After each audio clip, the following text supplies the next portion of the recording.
আউযু বিল্লাহি মিনাশ শাইতানির রাজিম বিসমিল্লাহির রহমানির রহিম রব্বি ইশরাহ লি সাদরি ওয়া ইয়াসসির লি আমরি ওয়াহলুল উকদাতাম মিন লিসানিহি ইয়াফকাহু কাওলি সুবহানাল্লাহি ওয়া বিহামদিহি সুবহানাল্লাহিল আযীম আস্তাগফিরুল্লাহ আলহামদুলিল্লাহ। প্রিয় ভাই বন্ধু ফলোয়ার্স, যারা আমাকে ফলো করে থাকেন ফেসবুকে এবং ইউটিউবে এবং দেখে লাইক কমেন্টস করে অনুপ্রেরণা যোগান, আপনাদের সকলকে আমার আন্তরিক শুভেচ্ছা এবং সালাম। তো আমরা আসলে মুসলমান নামে পরিচিত এবং আমরা নিজেদেরকে মুসলমান বলেই পরিচয় দিয়ে থাকি, কিন্তু মুসলমান কাকে বলে বা মুসলমানের দায়িত্ব কি সে সম্পর্কে আমাদের আসলে অনেকেরই নলেজ কম। তো আমরা ইসলাম ধর্ম অনুসরণ করি ঠিকই, কিন্তু আমরা ইসলাম ধর্ম অনুসরণ করি এই নামে আছি, কিন্তু আমলের ব্যাপারে আমরা নেই। তো আল্লাহ তাআলা আমাদেরকে তৌফিক দান করুক। মূল ব্যাপারটা হলো যে লুকমান আলাইহিসসালাম, কিন্তু আমি যতটুকু শুনেছি যে লুকমান আলাইহিসসালাম কোনো নবী ছিলেন না, এবং এ পর্যন্ত রেকর্ডে যেটা আসছে যে লুকমান আলাইহিসসালাম কোনো নবী ছিলেন না, কিন্তু আল্লাহ তাআলার প্রিয় ব্যক্তি ছিলেন। আল্লাহ তাআলা ওনাকে জ্ঞান দান করেছিলেন। ওনাকে লোকমান হেকিম বলা হয়, যে ওনার জ্ঞানের কারণে হেকিম, অর্থাৎ উনি হেকমা ছিল, জ্ঞান ছিল ওনার। তো এই হেকমার কারণে ওনাকে লোকমান হেকিম বলা হইতো। তো উনি ওনার ছেলেকে উপদেশ দিচ্ছিলেন। সেই উপদেশের কথাগুলো আল্লাহ তাআলা পবিত্র কোরআনে উল্লেখ করে দিয়েছেন। অথচ কারণ এইখানে সূরা লুকমান এবং এই লুকমান আলাইহিস সালামের নামে একটা সূরাও নাজিল হয়েছে পবিত্র কোরআনে।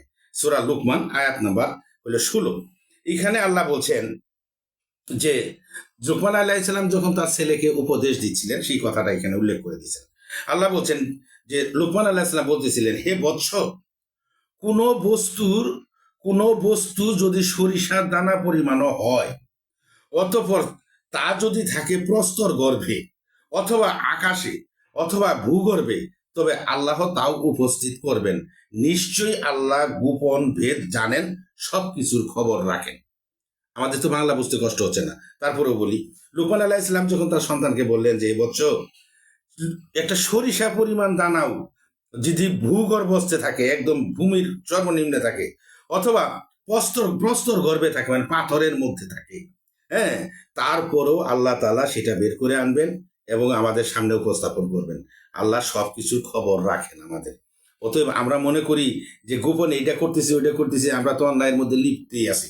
হ্যাঁ, সবচেয়ে বড় কথা হলো যে আমরা পাপ করব না তা না, পাপ আমাদের হবে, এটাই স্বাভাবিক, আর পাপ করব, মাপ চাবো, এটাই ঠিক আছে। কিন্তু আমি যদি ইচ্ছা করে পাপের মধ্যে থাকি, আমরা অনেকেই অন্যায়ের মধ্যে লিপ্ত আছি, অন্যায় না করে অর্থ উপার্জন করতে পারি না। মানে আমরা সাধারণভাবে যে অর্থটা আমরা আয় করি, সেটা দিয়ে মনে হয় আমাদের সংসারও চলবে না, ছেলে মেয়েরা ভরণ পোষণ হবে না, আসলেই তো হবে না, কারণ আমাদের ডিমান্ড বেশি। আমাদের হলো কি, বিলাস দ্রব্যের প্রয়োজনটা বেশি, আমাদের প্রয়োজনের চেয়ে বিলাস দ্রব্যের প্রয়োজন বেশি, যার জন্য আমাদের অভাব অনটন কাটে না এবং আমাদের সমস্যা দূর হবে না। তবে যাই হোক, সেটা বড় কথা হলো আমরা ইচ্ছে করে যদি পাপের মধ্যে থাকি, কোনোদিনই কশ্চিন কালো আল্লাহ মাফ করবে না, জাহান্নাম নিশ্চিত। আর একটা হলো ভুল করে করা বা কোনো কারণে প্রয়োজনের তাগিদে আমার কোনো উপায় নাই, তখন আল্লাহ তাআলা অনেক কিছুই মাফ করছেন। যে একবার দেখা গেল যে অনেক হারামকেও হালাল করে ফেলছেন।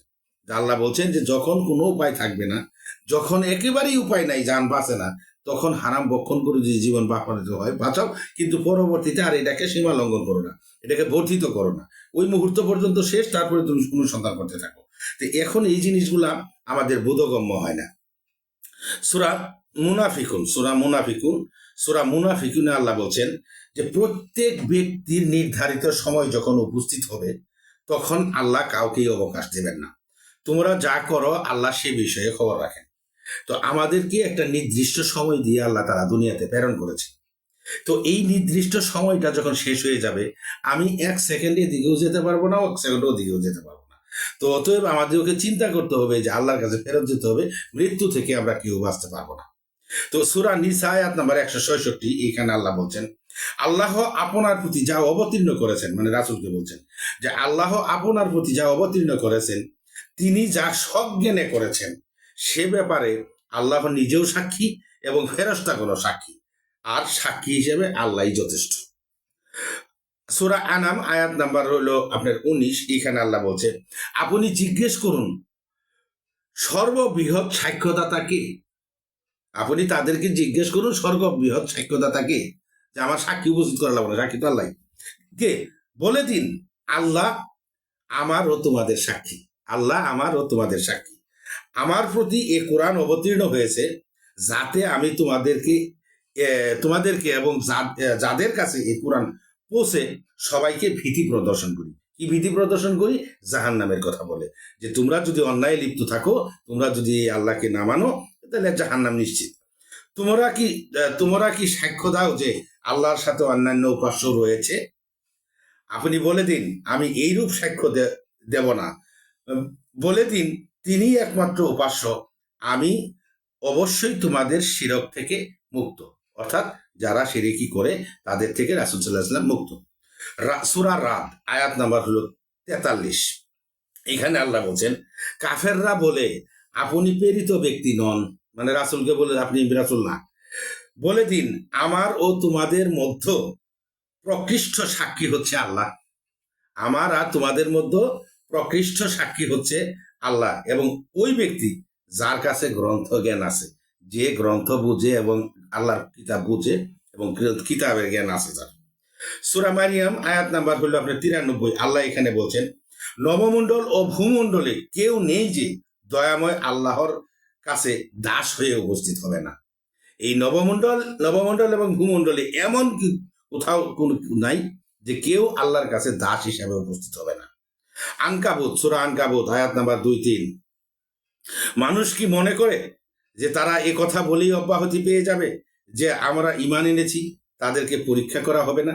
আমি তাদেরকে পরীক্ষা করেছি যারা তাদের পূর্বে ছিল। আল্লাহ অবশ্যই জেনে নেবেন যারা সত্যবাদী এবং নিশ্চয়ই জেনে নেবেন যারা মৃত্যু। সূরা মাইয়াদা আয়াত নাম্বার হলো 6। সেদিন স্মরণীয় যেদিন আল্লাহ তাদের সকলকে পুনরুত্থিত করবেন, তারপর তাদেরকে জানিয়ে দিবেন যা তারা করত। আল্লাহ তার হিসাব রেখেছেন আর তারা তা ভুলে গেছে। আল্লাহর সামনে উপস্থিত আছে সব বস্তুই, আল্লাহর কাছে সবকিছু রেকর্ড করা আছে। আমরা যত কথাই বলি না কেন বা যত চিন্তাই করি না কেন, একটা কিছু হবে না, সরিষা দানা পর্যন্ত সেটা উপস্থিত করা হবে। সূরা ইউনূস আয়াত নাম্বার 61। বস্তুত যে কোনো অবস্থাতেই তুমি থাকো এবং কোরআনের যে কোনো অংশ থেকেই তুমি পাঠ করো কিংবা যে কোনো কাজই তোমরা করো, অথচ আমি তোমাদের নিকট উপস্থিত থাকি যখন তোমরা তাতে আত্মনিয়োগ করো। আর তোমাদের পরওয়ারদিগার থেকে গোপন থাকে না একটি কণাও, না জমিনের না আসমানের, না এর চেয়েও ক্ষুদ্র কোনো কিছু আছে, না বড় এই প্রকৃষ্ট কিতাবে নেই, যা বড় এই প্রকৃষ্ট কিতাবে নেই। মানে এই আল্লাহর কিতাবে যে এমন কিছু নাই যে তা লেখা নেই। আমরা যা করছি ক্ষুদ্র থেকে ক্ষুদ্র, জাররা থেকে জাররা পরিমাণ সবকিছুই আল্লাহর রেকর্ডে আছে। সূরা জুমার আয়াত নাম্বার হলো 63। আসমান ও জমিনের চাবি তারই নিকট। আসমান ও জমিনের চাবি তারই নিকট, যারা আল্লাহর আয়াত সমূহকে অস্বীকার করে তারাই ক্ষতিগ্রস্ত।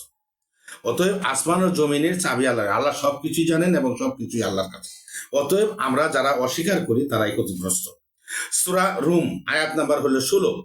এখানে আল্লাহ বলছেন, আর যারা কাফের এবং আমার আয়াত সমূহ ও পরকালের সাক্ষাৎকে মিথ্যা বলেছে তাদেরকেই আযাবের মধ্যে উপস্থিত করা হবে। তারা মিথ্যা বলেছে, আমরাই মিথ্যা বলি বলে কেন? পবিত্র কোরআনে যা বলা হয়েছে আমরা একটাও শুনিনি। কাফের কারে বলা হয়?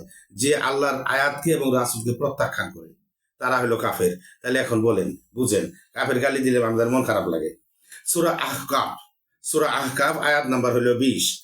যেদিন কাফেরদেরকে জাহান্নামের কাছে উপস্থিত করা হবে সেদিন বলা হবে, তোমরা তোমাদের সুখ পার্থিব জীবনেই নিঃশেষ করে আসছো। তোমাদের যে সুখ, যে শান্তির কথা, সেটা তোমরা পার্থিব জীবনেই নিঃশেষ করে এসেছো এবং সেগুলো ভোগ করেছো। সুতরাং আজ তোমাদের অপমানকর আযাব শাস্তি দেওয়া হবে, কারণ তোমরা পৃথিবীতে অন্যায়ভাবে অহংকার করতে এবং তোমরা পাপাচার করতে। কি হলো? তাহলে যেদিন কাফেরদেরকে জাহান্নামের সামনে উপস্থিত করা হবে, তা আমরা কোন পর্যায়ে আছি আল্লাহ ভালো জানে। সূরা কাহাফ আয়াত নাম্বার 18। এখানে আল্লাহ বলছেন, যেদিন তোমাদেরকে উপস্থিত করা হবে তোমাদের কোনো কিছু গোপন থাকবে না। সূরা তাকবীর এখানে বলা হয়েছে, তখন প্রত্যেকেই জেনে নিবে সে কি উপস্থিত করেছে। মানে আমাদের আমল নামা ঝুলানো থাকবে এবং আমাদেরকে যখন আমরা উপস্থিত করবো আমরা সব জেনে নিব। এটা আল্লাহ তাআলা সেখানে বলছেন। সূরা কফ আয়াত নাম্বার 16, আমি মানুষ সৃষ্টি করেছি এবং তার মনের নিভূতে যে কুচিন্তা করে সে সম্বন্ধেও আমি অবগত আছি। মানুষ মনে মনে কি ভাবে, কি খারাপ চিন্তা করে, কি ভালো চিন্তা করে, সব আল্লাহ জানে। আমি তার গৃভাস্থিত ধমনী থেকেও অধিক নিকট। গৃভাস্থিত ধমনীর থেকেও অধিক নিকট আমি। আল্লাহ সব দেখেন এবং জানেন। সূরা জুমা সূরা জুমা আয়াত নাম্বার হলো আপনার 8। এখানে আল্লাহ বলছেন, বলুন তোমরা যে মৃত্যু থেকে পলায়ন পর, মানে তোমরা যে মৃত্যু থেকে পলায়ন পর, সেই মৃত্যু অবশ্যই তোমাদের মুখোমুখি হবে। অতঃপর তোমরা অদৃশ্য দৃশ্যের জ্ঞানী, তোমরা অদৃশ্য দৃশ্যের জ্ঞানী আল্লাহর কাছে উপস্থিত হবে। তিনি তোমাদের জানিয়ে দেবেন সেসব কর্ম যা তোমরা করতে। অদৃশ্য দৃশ্যের জ্ঞানী মানে যিনি যিনি গায়েব জানেন, যা দেখা যায়, যা দেখা যায় না, সবকিছুই উনি জানেন। অতএব সবকিছুই তিনি আমাদের সামনে উপস্থিত করেন। সূরা আল ইমরান। তো যাই হোক, আমি আর বড় করতেছি না। সবচেয়ে বড় যে কথাটা সূরা আন-নিসা 147 নম্বর আয়াত। এখানে আল্লাহ বলছেন যে তোমাদের আযাব দিয়ে আল্লাহ কি করবেন যদি তোমরা কৃতজ্ঞতা প্রকাশ করো এবং ইমানের উপর প্রতিষ্ঠিত থাকো। আর আল্লাহ হচ্ছেন সমুচিত মূল্যদানকারী, সর্বজ্ঞ। অতএব আল্লাহ আমাদেরকে আযাব দিতে চায় না, আমরা নিজেরাই আমাদের আযাব আমরা বহন করি। অতএব আল্লাহর কথা হলো যে তোমরা আমার কৃতজ্ঞতা স্বীকার করো, আমি যে নিয়ামত দিছি সেই নিয়ামতের শুকরিয়া আদায় করো এবং আমার আনুগত্য করো। নিশ্চয়ই আল্লাহ, সূরা নিসা আয়াত নাম্বার 116, নিশ্চয়ই আল্লাহ তাকে ক্ষমা করবেন না। কাকে? যে তার সাথে কাউকে শরীক করে। যে তার সাথে কাউকে শরীক করে আল্লাহ তাকে কখনোই ক্ষমা করবেন না। এছাড়া যাকে ইচ্ছা ক্ষমা করেন। যে আল্লাহর সাথে শরীক করে সে সুদূর ভ্রান্তিতে পতিত হয়, মানে এমন দূরে চলে যায় যে সে আর কখনো ইমানের কাছে আসতে পারে না, সে কখনো হেদায়েত প্রাপ্ত হয় না। তো আল্লাহ আমাদেরকে বুঝদান করুক, আল্লাহ আমাদেরকে তৌফিক দান করুক। আমরা যেন আল্লাহর আনুগত্য করতে পারি, আল্লাহ আমাদের ধর্মীয় কর্ম করতে পারি। আর আমার জন্য দোয়া করবেন, আল্লাহ যেন আমাকে জ্ঞান দান করেন, আল্লাহ যেন আমাকে প্রজ্ঞা দান করেন, আল্লাহ যেন আমার উপর সন্তুষ্টি হয়। আর এই সন্তুষ্টি কারণে আল্লাহ যেন আমাকে মাফ করে দেয়। আসসালামু আলাইকুম ওয়া রাহমাতুল্লাহি ওয়া বারাকাতুহু।